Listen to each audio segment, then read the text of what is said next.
Hey, everybody, this is Seth. Welcome back to the Travel Smith Co. podcast.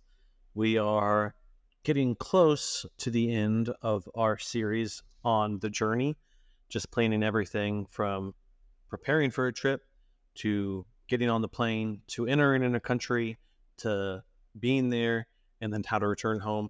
So we are on episode 5 of that series. And today we are going to be talking about assessing some risks. Now, anytime you travel, and frankly, anytime you're at home, there are risks in life. So these are just a few guidelines that I personally try to follow when I am out and about. This is not official advice. It's not comprehensive. Do your own research, look into these things. But here are some things that I like to do, some things I like to keep in mind whenever I am traveling specifically, just to help mitigate any risks that might arrive during the trip, because one of the fastest ways to ruin a good trip is to have your phone stolen or leave your wallet on a train or whatever the case may be. Just overall assessing a few different risks that could come up depending on what your journey is going to be like. So first of all, you should always know what you have with you. Do you have a phone? Do you have a wallet? Do you have keys? Do you have a camera, a backpack, purse, passports? What do you have with you at any given time? Now, this is going to change throughout the course of your trip. Obviously, whenever you're on the plane, you're going to have all of that because you have to have all your stuff with you. But knowing, hey, where is my phone and my wallet and passports? Is it in my pocket? Is it in the pocket of my backpack? Is it down at the bottom of my backpack? Being intentional with where you put all of your stuff while you are traveling. And then also, anytime you're at your hotel or going out and about, just knowing what you have with you. Anytime that you're going to move, know what you have with you and where they are. Is my phone in my pocket? Is it in my bag? Is my wallet, did I leave it in the hotel room because I wasn't going to need it? Did I have my passports? Did I put it in the safe of the hotel? Just knowing where they are at can go a long way, first off, to making sure you don't lose them, but also in helping you protect against pickpockets or other things like that. So don't leave them out, even if you're just on the plane while you're traveling. Don't just throw your wallet or your phone on the tray table in front of you while you go to the bathroom. It is so easy for somebody that is just walking by on the plane to just lean over and swipe that phone off the tray while you're not looking or while you've gone to the bathroom. Just because someone is on a plane with you does not mean that they are above taking a good opportunity to get a free iPhone or Android or whatever you have. So don't even leave them out while you're traveling on the plane. Just be intentional with where you put them. Put them away, seat back pocket, your pocket, wherever it is. And do regular checks. Just making sure that you still have all of your items with you. So each time that you're going out somewhere, if you've made it to your hotel and you're going to go out for the day, remember what it is you have with you that time. And know where it's at. So be intentional before you leave. Thinking, okay, I have this with me. I'm leaving this here. I don't need to worry about it. Think what you're going to bring with you and make sure you have what you need with you. And then do the same thing whenever you're leaving your hotel and Airbnb to leave to either go back home or somewhere else. Because the truth of the matter is, it is just as easy to leave an item behind in your hotel room or at an Airbnb as it is for it to be stolen. I know of lots of people who have either left something in a hotel room or left something on a train when they got off the train, and the items weren't really even stolen. They were just left behind and were never recovered. So just be intentional with that. Another really important thing to consider when you are assessing risks is to know your location. And so I'm going to go back and harp on this again and again and again, but there's so much to be said for the prep work. Just know beforehand, what is my location like? Cities tend to have more crime than rural areas. Not always, but often. Usually, busy parts of the city have even more crime than other parts. Some areas that pretty typically have higher pickpocketing rates would be things like airports, train stations, either big souvenir markets or local markets, and tourist areas with high tourist traffic. So maybe like very famous sites.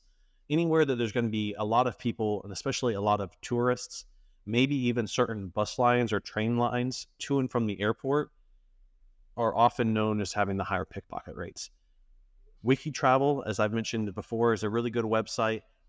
Most times, if there is a city that has higher rates of pickpocketing, they will even mention specific areas or maybe even metro lines that are known to have higher levels of pickpockets operating on them. So do your research, know your location, know what the risks are for the spot where you're going. Another thing with that, where you're going to look up, are there any parts of town that are fine during the day, but maybe they get unsafe after a certain time, maybe after dark or maybe after midnight. Some places it's fine all the time, some places it's never fine, and some places it's fine during the day, but after a certain time, maybe it becomes a little bit more unsafe, higher chance of getting mugged or something like that. So just do your research and all of that. The next thing that I would want to do is to try to figure out ways to make myself a more difficult target. So I don't want to flash any valuables around that I have. I don't want to leave any valuables exposed. I don't want to have my phone sticking halfway out of my pocket or in a bag that has a open flap where you can see it. I don't want to leave anything exposed like that. For guys, a lot of times front pockets work really well to throw your wallet and phone in there, because it's really natural either to walk around with your hands in your pockets if you are in a high traffic area and feel like the threat might be a little higher there. But even if you're not doing that, your hands for a guy tend to hang down near the front pockets. So it even provides a little bit of shield, even if your hands aren't in your pockets, of keeping your valuables in your front pockets. But be alert, look around. Being in groups, individuals can be easier targets sometimes. Make sure you're not wearing anything flashy, even if it's just fake costume jewelry. Most of the time, people that want to rob you, they may or may not know if it's fake jewelry. So if it looks real, you might get robbed just because it looks real. So don't wear it if it's flashy, even if it's not real. Something else to consider, a lot of times whenever I travel, either if I'm going to a spot where there's a little bit more crime or maybe even just more adventurous, I actually replace my normal wedding ring with a silicone ring. So if something does happen to it, well, I'm not really out all that much anyway. But also it's less of a target if I'm swimming in the ocean and it falls off. Well, then I've lost a $10 silicone ring and not my actual wedding ring. So that's something to keep in mind, especially if you're planning adventurous activities, hiking, surfing, something in the ocean, whatever that might be. Just keep in mind that may be a worthwhile investment. They're pretty cheap, lots of options, and less likely to lose your wedding ring that way. Something else to look out for if you are out and about is if you stumble upon a large group. Now, sometimes that's normal. Sometimes it's perfectly fine. I've actually stumbled upon a couple of large groups before that weren't an issue. And then I've stumbled upon large groups that I was a little more nervous about. So I actually was in Rome one time, and there was a massive group of people around the spot, and there were these pictures and billboard cutouts of all of these actors and actresses. It was actually a red carpet premiere of a movie. And so I stuck around for 10 minutes or 20 minutes and saw everybody show up to the red carpet, and it was really cool. And so that was a large group, and it was fine. However, sometimes you stumble upon a large group of people and it's best to just go the other way. So there's been times, even in the States, in Chicago, we were walking around one day and saw a protest happening and thought, well, I don't know what this is about. I don't want to get involved in this. I'm not from here. I'm just going to go the other way because there's nothing good that's going to happen from being here. Same thing happened when I was in Peru, was walking around the downtown. There were some streets blocked off, protesters walking down the street. And as the protesters walked down the street, they were banging drums and these things, and thought, it's just a good time to turn the other way and don't need to be involved in that. There's nothing to be gained from it, and things could go south really fast. So just keep in mind what you want to do. If you see a large group, you can do a pretty quick assessment. Sometimes you see a large group and it's perfectly fine. And sometimes, maybe it's not. But a lot of times you can figure that out pretty quickly by just the vibe that the group has. Now, if you are going specific to a spot because there is a large group, you want to keep a pulse on the mood. So if you're going someplace, say if you're going to a music festival, if you're going to the Christmas markets, say in Europe, throughout Europe, there's really big popular Christmas markets. So there's times where you intentionally go places where there are large groups of people. So whenever you do that, what I always would like to do is just keep a pulse kind of on the mood of the crowd. Is everyone happy? Everyone is having a good time. But also keeping tabs on ways to leave the crowd quickly if something were to happen. Maybe someone gets upset. Maybe a couple of guys have had too much to drink down the street and they start a fist fight. Guess what? I don't want to be involved in that. I'm going to walk the other way. Or there have been times in the past where bad guys have decided that big events are a nice thing to attack to promote their cause. So just knowing how to get out of the crowd quickly whenever you're in a spot like that can be very beneficial. Just keeping in mind where you're at, how to get out, where you want to go to get back to where you were staying. Just know this is where I'm at. This is how I would leave the crowd. And once I did that, okay, well, this is where I'm staying. I know how to get back there. If you are with a group, something that I would do is have an idea of, hey, if we get separated, this is where we would meet up. Some type of rally point or something like that. Hey, the crowd just got really, really packed and nothing went wrong. Everything was great, but the crowd was so packed, we actually couldn't keep tabs of each other anymore. But that's okay because we knew at 10 o'clock, we're going to meet back at our hotel. And so we'll just meet up there and it's no big deal. So just have that in mind, be intentional with that. Planning ahead can make a big difference in that. Another risk that people may or may not consider whenever you're traveling is food. So food in different places affects you very differently. Almost anytime I travel someplace new, I either try to eat a good bit of yogurt. Other people I know just take probiotics, but it can be helpful to help your stomach adjust to the new food, the new diet, the different bacteria in that food in that different place, and can help prevent having upset stomach and having whole issues with that. Also know if the water is going to make you sick. There have been places I've stayed that the water is fine, places I've stayed that the water will make you sick, and places I've stayed that the water is fine unless you drink a lot of it, and then it will maybe give you kidney stones or something like that. So just look and see if the water is going to make you sick or if it's safe to drink. If you have any allergies, obviously, hopefully, you will know that beforehand that you have allergies. So see beforehand, is it common that those allergies exist where you're going? Some places don't really have much of a concept of allergies. I didn't know this before I started traveling, but I've been a couple of different places that they don't really understand the idea of there being foods that will make you sick if you eat them, that there's just certain things you could never eat. And so if that is the case for you, if you do have some allergies, you might need to either learn a couple of phrases, or if it's a difficult language, maybe have a printed laminate card in the local language explaining, hey, I can't eat this, it will make me sick. And that way you have a little bit better shot. If you go to a restaurant, maybe you can show the server, or maybe somebody there can help you and explain, hey, make sure this person doesn't eat any peanuts, or make sure this person doesn't have any eggs, or whatever the case may be. So don't assume that the restaurants that you're going to go to are safe just because it's a restaurant.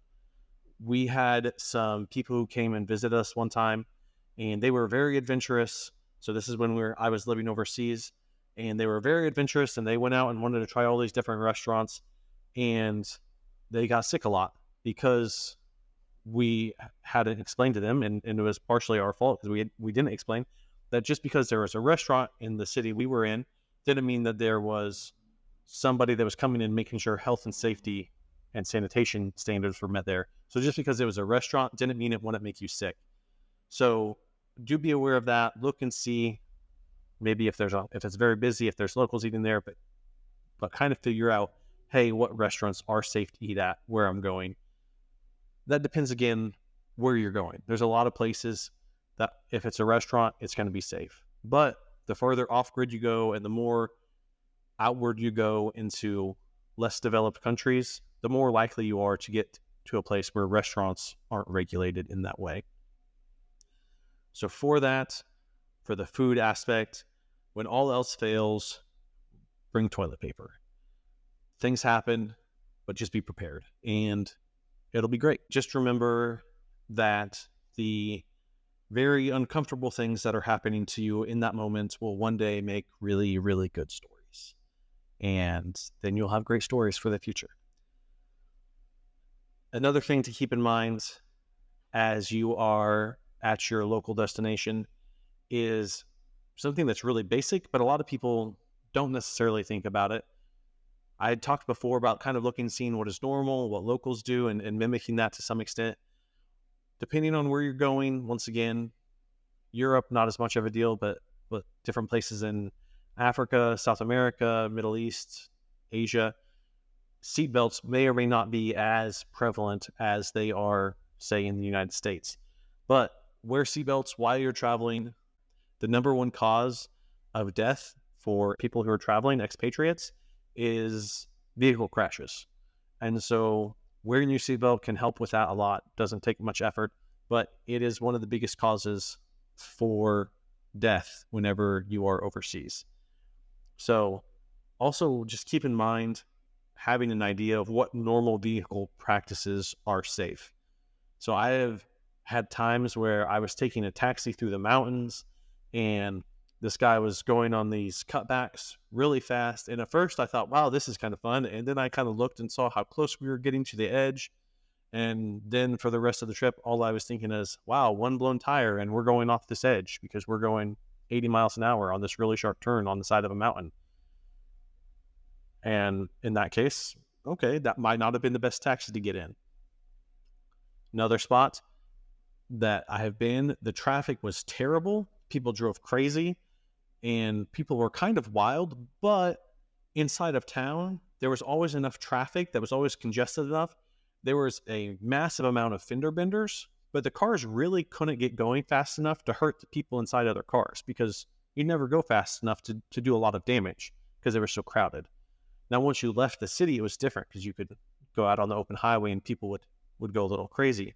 But just looking through what is normal vehicle traffic like, is it something that I should look into? Is it something I should avoid? Is it normal? And just have a plan for that. Ultimately, with all of these things, you just do your research beforehand. Put the prep work in.